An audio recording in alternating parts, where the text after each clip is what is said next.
কি স্কেল আছিল তোমাৰ চিচাৰ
ধন্যবাদ জানাইছোঁ। প্ৰিয় দৰ্শক, মই আপোনালোকক এটা কথা কওঁ, এইমাত্ৰ পম্পীয়ে যিটো গীত গাইছে, এই গীতটোৰ বয়স কিমান আপোনালোকে মন কৰিছেনে?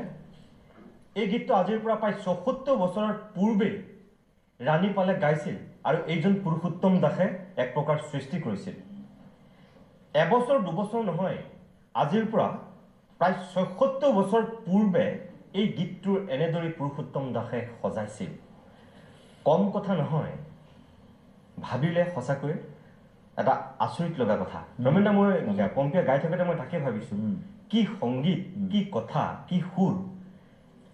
এই আপুনি ভাবক যে ৪২-৪৩ চনত এই গীতটো তেওঁ ৰেকৰ্ডিং কৰিছে, সুৰ কৰিছে, লিখিছে।